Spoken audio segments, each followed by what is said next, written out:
Le système par points, en réalité, ça permet une chose qu'aucun homme politique n'avoue. Ça permet de baisser chaque année le montant des points, la valeur des points, et donc de diminuer le niveau des pensions. C'est très simple. Il y a 3 leviers principaux qu'on peut actionner dans un système à points. Le premier, c'est ce qu'on appelle le taux de rendement. Le taux de rendement, c'est le rapport entre ce qu'on appelle la valeur de service et la valeur d'achat du point. La valeur de service, c'est la conversion de vos points en niveau de retraite, alors que la valeur d'achat, c'est le nombre de points que vous allez acquérir par rapport à une cotisation donnée. Dans le cadre de la réforme qui nous est présentée, vous acquérez un point pour 10 € de cotisation et un point vous rapporte 55 centimes. Ça fait ce qu'on appelle un rendement de 5,5%. Le gouvernement nous dit que ces valeurs sont garanties. C'est vrai. Imaginons que j'augmente la valeur de service de 55 à 60 centimes. J'ai augmenté la valeur du point. Si dans le même temps, j'augmente la valeur d'achat de 10 à 11 €, le rendement passe de 5,5% à 5,45%. C'est-à-dire que pour 100 € cotisés, dans le cas initial, vous obtenez 5,50 €. Après cet ajustement, vous n'avez plus que 5,45 €. Je n'ai pas baissé la valeur du point, mais j'ai baissé le niveau de votre pension. C'est le premier levier que je peux actionner. Le deuxième levier qu'on peut actionner, c'est ce qu'on appelle la part non créatrice de droit.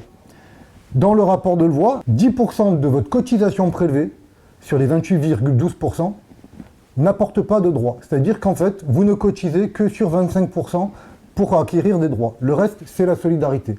Ça signifie concrètement que 100 € prélevés ne donnent pas 100 € cotisés. 100 € prélevés, ça fait en fait que vous n'avez que 9 points, et donc 4,95 € si je modifie la part de cotisation qui ne crée pas de droit, que je la fais passer de 10 à 20%, pour le même niveau de cotisation, votre rendement ne sera plus le même. C'est-à-dire que pour 100 € prélevés, vous n'avez plus 9 points, mais 8. Et ça signifie que vous n'avez plus 4,95 €, mais 4,40 €. C'est le deuxième levier que je peux actionner avec la part non créatrice de droit. Et donc, je peux faire baisser les pensions tout en garantissant la valeur du point et même le rendement. Le troisième levier que je peux actionner, c'est ce qu'on appelle le coefficient de conversion. C'est l'idée du bonus-malus ou décote sur cote qui est lié à ce qu'on appelle l'âge pivot ou âge d'équilibre. Ça signifie que pour une même carrière, avec un même âge de départ, si je modifie ce coefficient ou cet âge pivot, je dégrade aussi, je modifie aussi le niveau de rendement.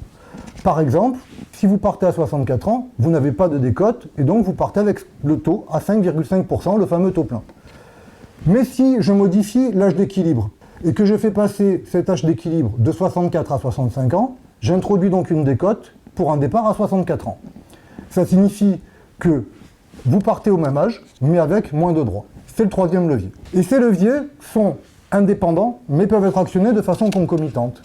Et donc ça signifie que si je prends ces 3 leviers et que je commence à les mélanger chaque année dans le cadre de la réforme, avec ces mécanismes, ça signifie que vous avez toutes les chances de vous retrouver sur le carreau.